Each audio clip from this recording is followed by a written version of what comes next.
Hello everyone. This is the part 2 of respiration. In this part, we will be discussing about respiration in human beings. What are the physiology and how does the exchange of gases take place in this part 2. So let's start.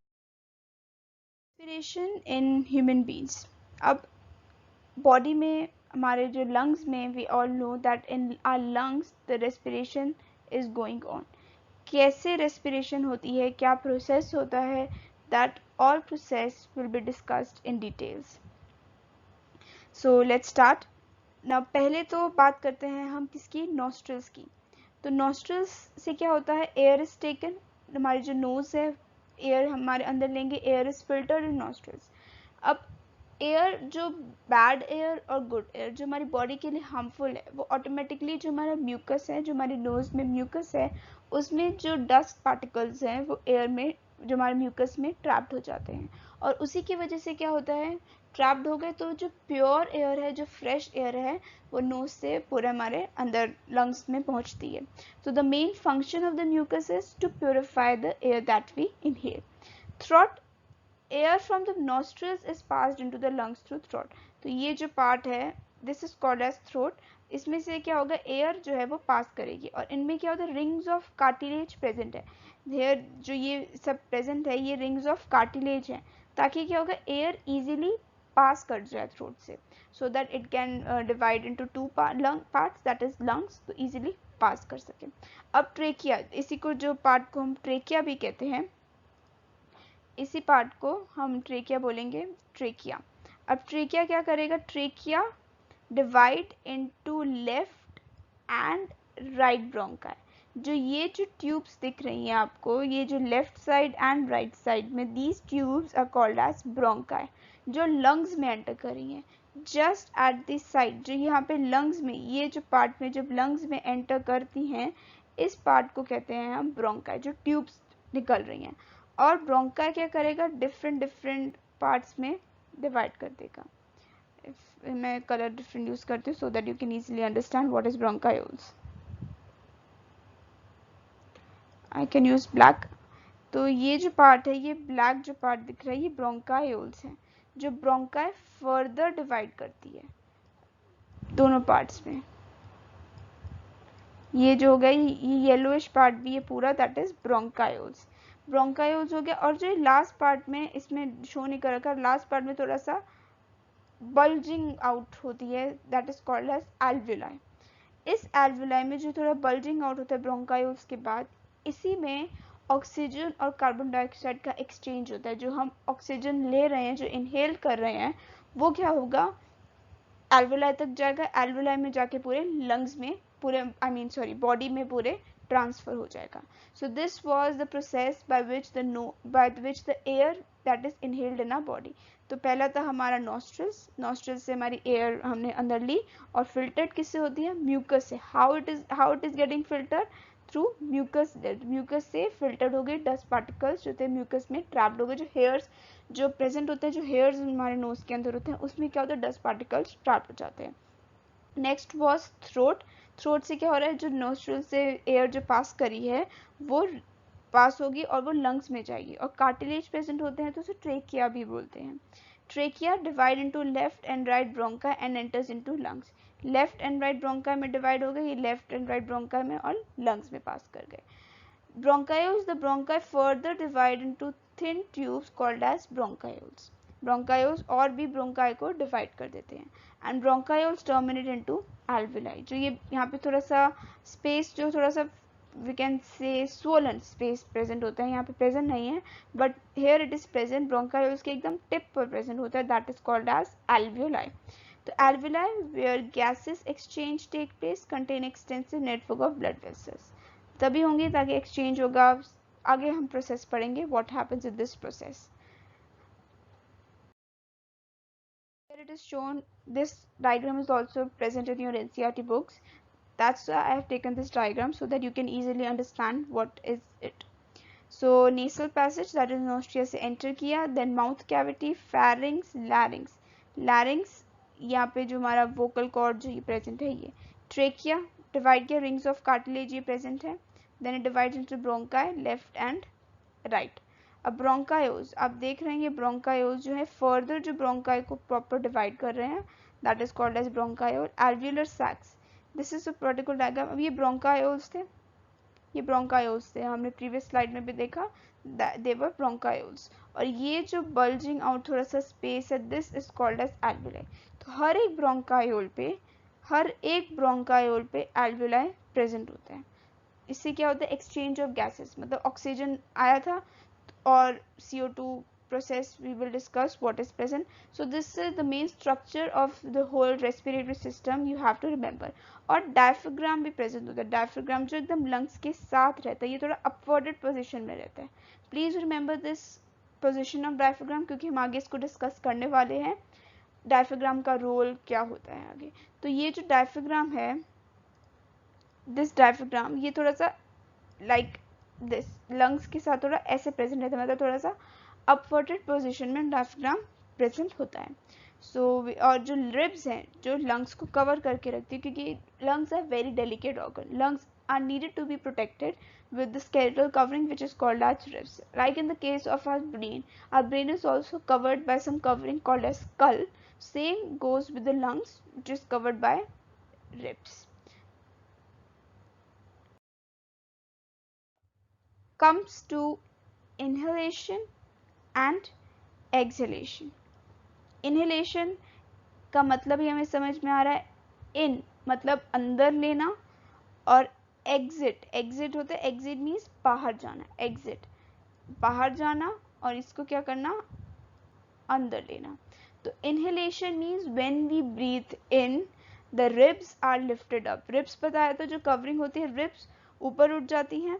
Diaphragm flatten, थोड़ा सा नीचे flat हो जाता है diaphragm. And क्योंकि normal जो position होती है डायफ्राम की, we have seen in the previous slide, it is quite upverted position. तो इनहेलेशन में क्या होगा, डायफ्राम फ्लैट हो जाएगा. चेस्ट कैविटी बिकम लार्जर, क्योंकि डायफ्राम नीचे हो गया है तो चेस्ट कैविटी बिकम्स लार्जर. और चेस्ट कैविटी बढ़ गई मतलब काफी स्पेस अब चेस्ट कैविटी में है, तो oxygen can be easily sucked in. This is the process of inhalation. और जब ऑक्सीजन आई तो ऑटोमेटिकली एल्वियुलाई क्या होते हैं, ज़्यादा एक्सपैंडेड नहीं होते, थोड़े से कम होते हैं. लेकिन जब ऑक्सीजन आएगा तो एल्वियुलाई में भी ऐसे एक्सपैंड हो जाएंगे, मतलब थोड़े फूल जाएंगे जब ऑक्सीजन आएगा. तो this is the structure of alveoli. So what happens in inhalation is when we breathe in, ribs are lifted up and diaphragm flatten. You have to remember this, diaphragm flatten. मतलब diaphragm normally अपवर्टेड position में होता है, जब inhale करेंगे तो flat हो जाएंगे, थोड़ा नीचे पोजीशन में आएंगे. नीचे आ गए तो चेस्ट कैविटी विल एक्सपैंड और एयर दैट इज O2 हम इजीली ले सकते हैं, तो एल्वियुलाई भी एक्सपैंड हो जाएगी. In the case of exhalation normal सारी पोजीशन हो जाएंगी, रिब्स फ्लैट हो जाएंगी, diaphragm return to original size. मतलब नॉर्मली जो इस पोजीशन में था वो हो जाएगा, चेस्ट कैविटी ओरिजिनल साइज में आ जाएगा एंड एयर मूव्स आउट. जो नॉर्मल पोजीशन था वो सब हो जाएगा और CO2 बाहर निकल जाएगा. Now the main question arises is that oxygen अंदर हम ले रहे हैं, CO2 बाहर छोड़ रहे हैं, तो ऐसा क्यों हो रहा है, what is the process behind this going on. So that is we are going to discuss how respiration occurs. Ab, if you have seen the transportation video, then you can easily understand it. If you have not seen it, please go watch, and then this whole respiration will be easier for you to understand it. What happens is that when air is sucked in the lungs, oxygen amount is more in alveoli. हमने पहले पढ़ा जो inhalation जब हमने किया था तो oxygen क्या था, जो एल्वियोलाई था क्या था, वो एक्सपैंड हो गया था, हमने ये देखा था. अब क्या हो रहा है, here you can see that deoxygenated blood, ये जो lungs हैं, ये lungs हैं. I can use a different pen, ये थोड़ा reddish में ही है, so I can use different pen. Yeah, so what, ये lungs हैं.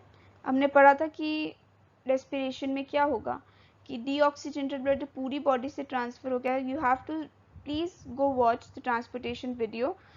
सो that you can easily understand कि ये पूरा पल्मोनरी आर्टरी, वेन्स, ये सब क्या है, आपको ईजिली समझ में आ सकता है. I am repeating again and again, please go watch that video so that you have clear idea what the transpiration is and how the respiration works. They are simultaneously. तो पल्मोनरी आर्टरी से क्या हुआ, deoxygenated blood lungs में गया. जब deoxygenated blood lungs में गया, मतलब डीऑक्सीजनेटेड का मतलब क्या हुआ, CO2. CO2 यहाँ पर ज़्यादा था, ये CO2 है, ये ज़्यादा है, तो CO2 अब लंग्स में गया. इसमें भी आप देख सकते हैं ये वाले डायग्राम में राइट हैंड साइड में CO2 यहाँ पर ज़्यादा था. और जब एल्वुलाई में एक्सपैंड ऑलरेडी हो चुका है, ऑक्सीजन इसमें ज़्यादा है. जब ऑक्सीजन अंदर आएगा एल्वुलाई में और CO2 यहाँ से आएगा, अब O2 यहाँ पर ज़्यादा है एल्वुलाई के अंदर, तो क्या होगा, O2 यहाँ ज़्यादा है तो ये ब्लड वेसल्स में जाएगा. डिफ्यूजन पड़ा होगा, डिफ्यूजन में क्या होता है, movement of substances from high concentration to low concentration. तो एल्वुलाई में क्या था, हाई कंसंट्रेशन थी ऑक्सीजन की, तो वो कहाँ जाएंगे, ब्लड वेसल्स में जाएंगे. और ब्लड वेसल्स में क्या था, CO2 की कंसंट्रेशन, क्योंकि जो डीऑक्सीजनेटेड ब्लड था, CO2 की कंसंट्रेशन क्या थी, ज़्यादा थी, तो वो हाई कंसंट्रेशन मतलब ब्लड वेसल्स से वो कहाँ जाएंगे, एल्वुलाई में जाएंगे, मतलब वो लो कंसंट्रेशन में जाएंगे. तो यहाँ पर आप देख सकते हैं कि क्या हो रहा है, ऑक्सीजन बाहर अंदर ही मतलब ब्लड वेसल्स में जा रहा है, और कार्बन डाइऑक्साइड कहाँ जा रहा है, एल्वुलाई के अंदर जा रहा है. तो तभी ये जो डीऑक्सीजनेटेड ब्लड था, अब क्या हो गया, ये ऑक्सीजनेटेड ब्लड हो गया. तो यहाँ से जो पल्मोनरी वेन से जो ब्लड निकला था वो क्या हो गया, हमारा ऑक्सीजनेटेड ब्लड हो गया, इसी प्रोसेस के through. I can repeat it, blood brings carbon dioxide from rest of the body. पूरी बॉडी से मतलब ये पूरी बॉडी में डीऑक्सीजनेटेड ब्लड आ गया, मतलब ऑक्सीजन कार्बन डाइऑक्साइड ब्लड था. अब यही ब्लड क्या होगा, लंग्स में भी जाएगा, और डीऑक्सीजनेटेड ब्लड लंग्स में जब गया, मतलब CO2 की कंसंट्रेशन उसमें ज़्यादा थी, तो CO2 की कंसंट्रेशन ब्लड वेसल्स में ज़्यादा थी, तो high concentration to low concentration जाएगा, मतलब ब्लड वेसल्स से एल्वुलाई में जाएगा. CO2 जो हम ब्लू एरोज में ये दिख रहा है, ये अंदर आ रहा है. और फिर जब एल्वुलाई के अंदर O2 की कंसंट्रेशन ज़्यादा है तो वो ब्लड वेसल्स में जाएगा. तो अब CO2 सारा हमारा एल्वुलाई में चला गया और O2 सारा हमारा ब्लड वेसल्स के अंदर आ गया. तो हमारा जो ब्लड हो गया वो क्या हो गया, ऑक्सीजनेटेड ब्लड हो गया. वही ऑक्सीजनेटेड ब्लड हमारी पूरी बॉडी के अंदर ट्रांसफर होता है, और फिर वो बॉडी में डीऑक्सीजनेटेड मतलब ऑक्सीजन हमारी सेल्स में पूरा यूज़ कर लिया, तो फिर वो डीऑक्सीजनेटेड बन गया. पूरा प्रोसेस ये कैरी होता रहेगा. कीप इन माइंड दैट कुछ अमाउंट ऑफ ऑक्सीजन, मतलब पूरी ऑक्सीजन तो यहाँ पे चली गई और कार्बन डाइऑक्साइड फिर निकल गई और हमने कार्बन डाइऑक्साइड बाहर छोड़ दी, लेकिन कुछ ऑक्सीजन जो है वो लंग्स में रह जाती है. पूरी ऑक्सीजन नहीं जाती है, कुछ ऑक्सीजन लंग्स में रहती है. That amount of oxygen which is present in the lungs, which is left in the lungs, is called as residual volume. Some amount of oxygen left in the breathing cycle in lungs is called as residual volume. You have to remember this name, residual volume, मतलब बची कुची volume रह गई lungs के अंदर oxygen की, that is called as residual volume. So I hope आपको ये समझ में आ गया हो कि ऑक्सीजन और CO2 का ट्रांसफ़र कैसे होता है. ऑक्सीजन एल्वुलाई में ज़्यादा थी तो वो ब्लड वेसल्स में गई, ब्लड वेसल्स में CO2 ज़्यादा थी तो वो एल्वुलाई में चली गई और CO2 हमारा बाहर हमने ब्रीथ आउट कर दिया. So this is the way how respiration occurs. What is the role of hemoglobin? अब हमने सुना होगा कि if you have seen some reports कि हेमोग्लोबिन कम है, हेमोग्लोबिन ज़्यादा है, तो क्या मतलब हुआ. अब ऑक्सीजन जो है वो पूरी बॉडी में, लंग्स में ऑक्सीजन बन गया, मतलब लंग्स से हमने एल्वुलाई से ऑक्सीजन ले लिया, वो पूरी बॉडी में जाने के लिए बहुत टाइम लगेगा. अगर हमारे ह्यूमन बीइंग की बात करें तो पूरी बॉडी में जाने के लिए बहुत टाइम लगेगा. Like we have seen in organisms like human beings, oxygen is not transported to each and every part of the body.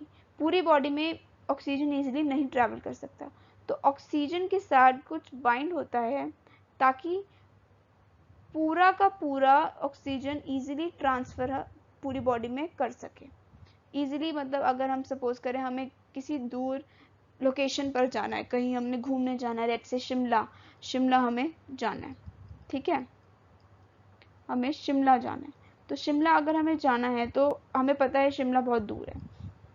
अगर हम खुद पैदल चल के जाएंगे that would definitely take time. अगर यही हम कोई ट्रांसपोर्ट यूज़ कर लें, कार और यू कैन यूज़ फ्लाइट, कुछ भी हम कोई भी ट्रांसपोर्ट यूज़ करेंगे, तो क्या होगा, that would take some less amount of time will be taken to reach the destination. Simultaneously what happens in our body is transport, like the car और कोई भी ट्रांसपोर्ट लें, वही काम क्या करता है, हमारा हेमोग्लोबिन करता है। वो क्या करेगा, जैसे हम कार में बैठ गए, फिर हमने कार ड्राइव करी, सपोज करो हम जो है लोग हैं वो क्या है, ऑक्सीजन है, ऑक्सीजन कार में बैठ गया, मतलब कार क्या हो गया, हेमोग्लोबिन। जब सेल और हेमोग्लोबिन आपस में बाइंड कर जाएंगे तो क्या होगा, वो इजीली बॉडी में पूरे ऑक्सीजन को ट्रैवल कर सकते हैं। मतलब हम कार से जब निकलेंगे तो शिमला पहुंचेंगे। Same what happens in our body. तो ऑक्सीजन जब हेमोग्लोबिन के साथ बाइंड करेगा तो पूरी बॉडी में जो ऑक्सीजन है वो इजीली ट्रांसपोर्ट हो सकता है। So this is the role of haemoglobin. Haemoglobin कहाँ प्रेजेंट होता है, रेड ब्लड सेल्स में प्रेजेंट होता है। Where haemoglobin is present, it is present in red blood cells. RBCs के अंदर, यू हैव स्टडीड आरबीसीज, तो आरबीसीज के अंदर क्या प्रेजेंट होता है, हेमोग्लोबिन। जो रेड कलर पिगमेंट देता है आरबीसीज को, दैट इज ओनली हेमोग्लोबिन। वो हेमोग्लोबिन क्या करेगा, ऑक्सीजन के साथ बाइंड करेगा जो लंग्स से निकली है, क्योंकि ब्लड वेसल्स में ऑफ कोर्स ही बात है रेड ब्लड सेल्स तो होंगे ही होंगे, रेड ब्लड सेल्स होंगे मतलब हेमोग्लोबिन भी होगा। तो वही क्या है, बाइंड करेगा ऑक्सीजन के साथ और पूरी बॉडी में ट्रांसफर करेगा। Haemoglobin has high affinity for oxygen than carbon dioxide. Oxygen के साथ बहुत जल्दी बाइंड करता है, ना कि कार्बन डाइऑक्साइड के साथ, क्योंकि कार्बन डाइऑक्साइड भी तो लंग्स में हमें कैसे न करके पहुंचानी ही है, ब्लड वेसल्स में वही है। तो इजीली किसके साथ बाइंड करता है, ऑक्सीजन के साथ, और कम किसके साथ बाइंड करता है, कार्बन डाइऑक्साइड के साथ। So I hope that you understood what is the role of haemoglobin. Basically क्या है, to carry oxygen from the lungs to whole body easily, and this pigment is present in RBC, which I have discussed. Is different ways of organism to take oxygen. अब भी हमने बात करी थी human beings के बारे में कि कैसे ऑक्सीजन पूरी बॉडी में ट्रांसफर हो रहा है, लेकिन हर ऑर्गेनिज्म का डिफरेंट यूज है। फॉर एग्जांपल प्लांट क्या यूज करते हैं, स्टोमेटा, एक्सचेंज ऑफ गैसेस के लिए। This I have discussed in the nutrition aspects. If you haven't seen the video please go watch the video. अब टेरेस्ट्रियल एनिमल्स में oxygen use होगा, कहाँ से, एटमॉस्फेयर से लेंगे। Aquatic animals, in the case of fishes, वो कहाँ से लेंगे ऑक्सीजन, डिजॉल्व्ड इन वाटर, क्योंकि हमें पता है H2O, that is H2O। H2O में ऑलरेडी ऑक्सीजन प्रेजेंट है, तो यही जो ऑक्सीजन है वो फिशेस लेंगी। कौन लेंगे, एक्वेटिक एनिमल्स लेंगे। लेकिन इसमें थर्ड पॉइंट अगर आप पढ़ेंगे तो क्या लिखा है, rate of breathing is faster in aquatic animals than in terrestrial because the amount of dissolve oxygen is water in low than in air. Oxygen water के साथ बाइंड है तो थोड़ा टाइम लगेगा, मतलब थोड़ी मेहनत लगेगी ऑक्सीजन को लेने में। तो इसमें क्या होगा, ब्रीदिंग फास्ट होगी, मतलब जल्दी जल्दी होगी ताकि बहुत सारा ऑक्सीजन ले पाए। But in the case of terrestrial animal, oxygen is freely available. Oxygen हम इजीली ले सकते हैं, तो हमें कोई दिक्कत नहीं है, हम आराम आराम से सांस ले सकते हैं। बस टेरेस्ट्रियल में क्या होगा, rate of breathing will be faster, rate of breathing will be faster. So this was the whole aspect of how the respiration is done in human beings and in different organisms, how the oxygen and CO2 are used in the organisms. Like this video, then please do like, subscribe the channel and do share with your friends. If you have any doubt, you can easily ask me in this comment section below. Plus I have some notes, if you want please contact with me. Thank you very much.